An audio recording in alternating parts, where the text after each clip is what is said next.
Radio Zumel 1000 ezali radio oyo ya bino ba peuple oyo bozali koluka vérité esika ezali yango wana dolobi na bino ete bolandaka Radio Zumel 1000 po ete Radio Zumel 1000 ezali radio oyo ezali kobimisela bino ba vérité oyo bokoki koyoka yango esika mosusu te kasi Radio Zumel 1000 epesi bino occasion po ete boyo kaka nyonso oyo tobombeli bino na kati na masolo ya mokolo na mokolo.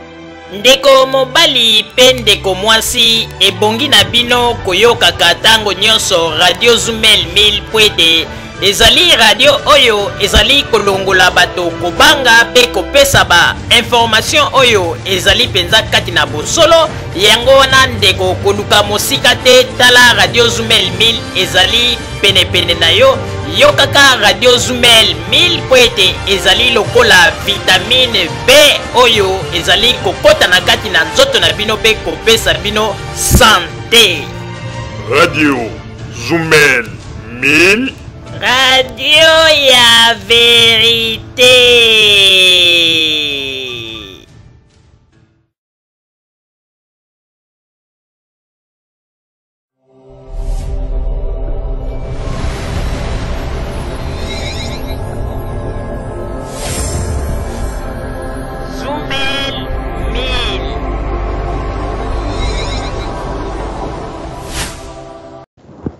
Bana Congo, partout Zali, merci beaucoup.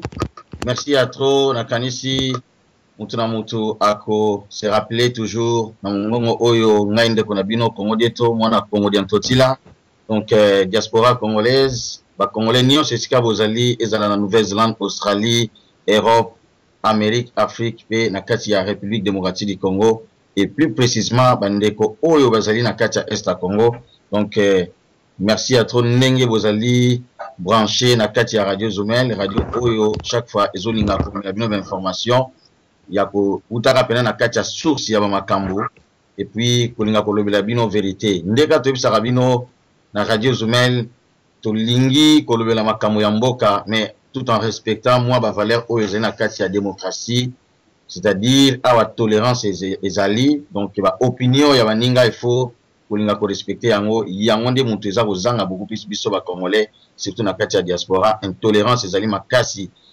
bato balingi ko yeba te ke na kati ya démocratie faut te barake ezali pe na ba différence ya ba opinion mais lelo tozali komona bato mingi baza caractériser na kozanga koyeba eloko wana. Alors merci à trop bana Congo esika bozali ndeka na lobaka ngai ndeko na bino Congo Dieto mwana Congo Diantotila Ngwankazi frère na bino petit frère grand frère Ntekolo cousin neveu donc mbota trop esika bozali tika nzambe akwa kosunga biso ezala bandeko baza na kati ya opposition ba oyo baza na kati ya pouvoir ba combattant ba résistant ba congolais nyonso donc nzambe akwa kosunga biso. Alors lelo ezali mokolo ya esengo donc awa déjà na kati ya Nouvelle-Zélande ezali samedi toza 7h18 ya tongo donc bandeko mususu na kati ya Europe bazana nubutu ya vendredi pe na kati ya Congo. Alors lelo eza esengo parce que toyambi moko ya bae oyo azali pe kosala combat na ye mais na kati ya combat oyo azana vision moko oyo kaka mutu azo kosala combat tout en respectant ba valeur ya démocratie.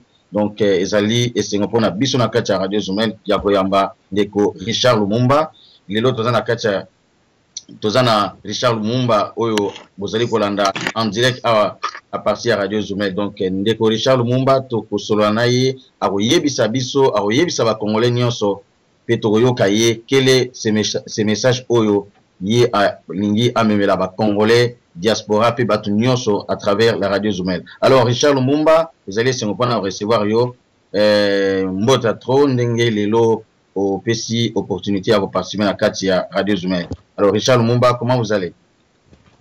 Oui, je veux bien mbote na yo pe mbote na bande konyo so baza kolanda na sepeli mingi ko kamongongo na yo mbuta geto. Donc njoto eza makasi kaka mboka nde eza na ko eza maladi. OK, njoto eza makasi kaka mboka ezali maladi wana ezali donc Richard Lumumba. Alors Richard Lumumba, c'est vraiment un plaisir pour nous à yamba na kati ya Radio Zumel. Tolingi voyez bah surtout responsabilité na yo na minute oyo ozali ko sala pena eloko nini mais kana no koyebisa biso pour que bandeko ba comprendre eloko nini oyo ozali ko sala na minute oyo responsabilité nini musala nini oyo eza priorité pona yo na minute oyo ndeko Richard Lumumba. Matondo mingi na motuna ndeko sikoyo bon nga penza personnellement na congrégation oyo nazali kokamba oyo babengi KBK donc na lingala KBK donc itwa di Boboto Kongolo na lopoto nde to bengi yango FNK donc Front National Congolais donc to changer vraiment vision makasi na mobembo oyo to salaki na Kinshasa na ndenge to zongi to zape ko zonga lisusu po to komi domicilier kuna vision penza bitumbe changer makasi na moment oyo on se concentre plus na kolesa bandeko na biso parce que biso moko toti na Kinshasa eloko tomoni penza primordial pona ba Kinois ezali bilei po Kinois penza azoli obe motoki na ye na maya miso azali kolela tongo midi pokwa donc na yango totie priorité na agriculture tolona to buka to pesa Kinois ata 10-15 personnes to kokoka ko aider to aider ata muke o to kokoka donc pour l'instant on se concentre plus na kolesa nano Kinois avant ya koluka kotinda yo bima libanda kendo bamba libanga o kende kofinga ventre affamé na point d'oreille donc nakanisi na répondre yo ndeko nangai.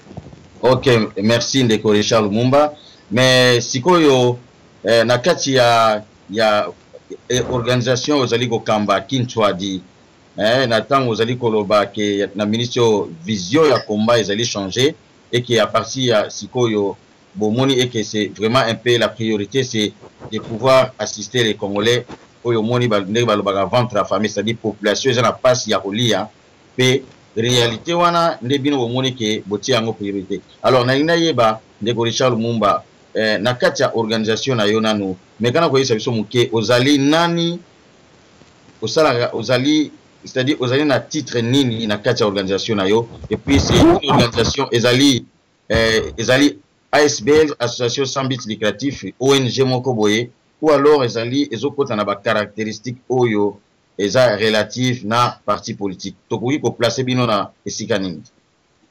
Matondo Mbuta ko placer biso ezali pas cité biso tozali parti politique té on est une congrégation donc mo wane koki ko sala mwa mbilinga na mitu ya ba congolais belé congrégation donc ça veut dire biso toza un mouvement politico-religieux.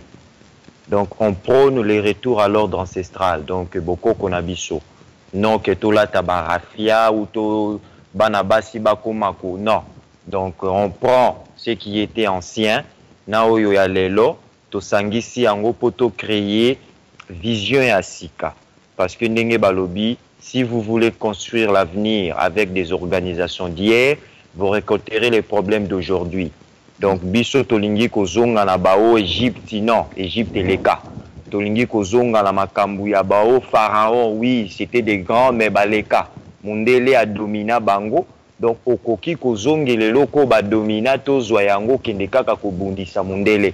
Na musika kaka mundela asi a terrasser yo parce que asi a domina bakoko na biso.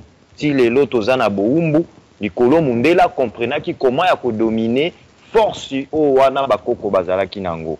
Donc biso na mouvement na biso tozo créer idéologie ya sika, tozo créer vision ya sika, mais basé sur ba enseignement ya bakulutu na biso banso oyo baleka liboso na biso.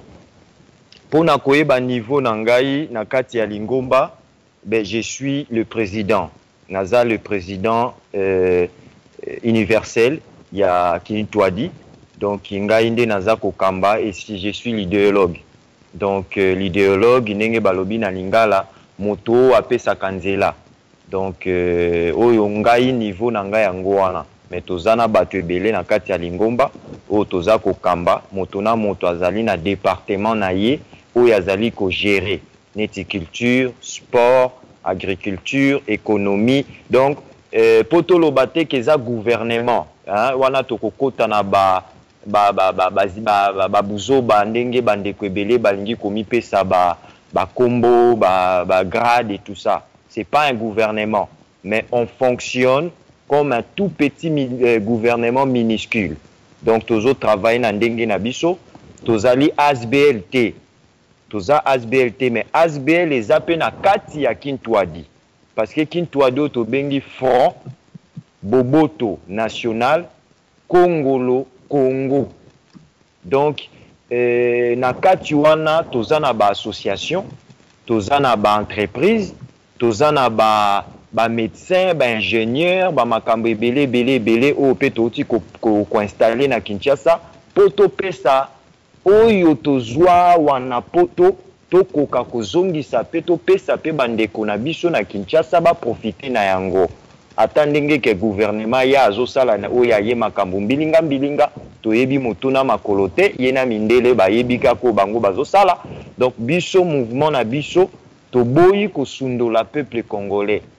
Ndenge bandeko misusu no biso to kosolola te, biso to kozonga te, to kozonga kaka mboka ti Kabila kolongwa. Papa, soki Kabila vandi 20 ans, 30 ans, 40 ans, franchement ngai personnellement na mouvement ya ngai to boyi ko bimasuki ya pembe na poto. Donc, tozongi na biso mboka, tout ça lisa peuple congolais. Parce que il faut koyebe loko moko ndeko na ngai, nanga na yo ndenge tozo solola na radio awa, on n'a pas le pouvoir ya kolongola Kabila na pouvoir wana. Soki mondele alobi te tata wana kovanda seko. Donc, au leto gaspiller ba temps na biso na ba action moko improductif. Kokendaka ko sombaka ba banderole ba affiche pona ko bamba ko organiser ba manifestation.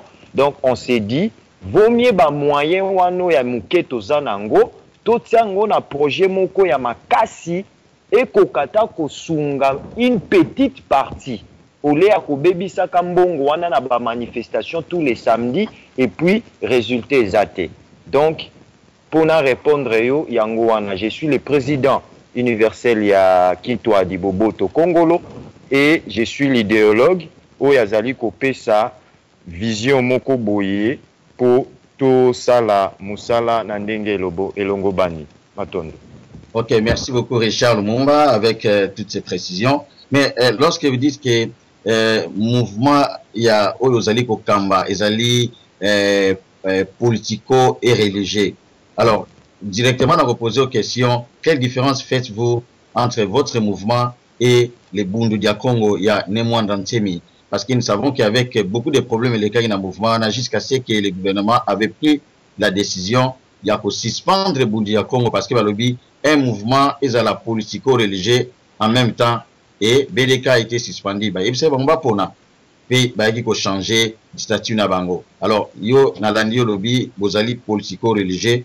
Alors, je veux un peu savoir, quelle différence faites-vous entre votre mouvement que vous encadrez et les Bundu dia Congo qui était aussi hier un mouvement politico-religieux? Comment vous pouvez répondre à cette question? Ben, namotuna wana eza simple. Biso pe tozali lokola Bundu dia Congo.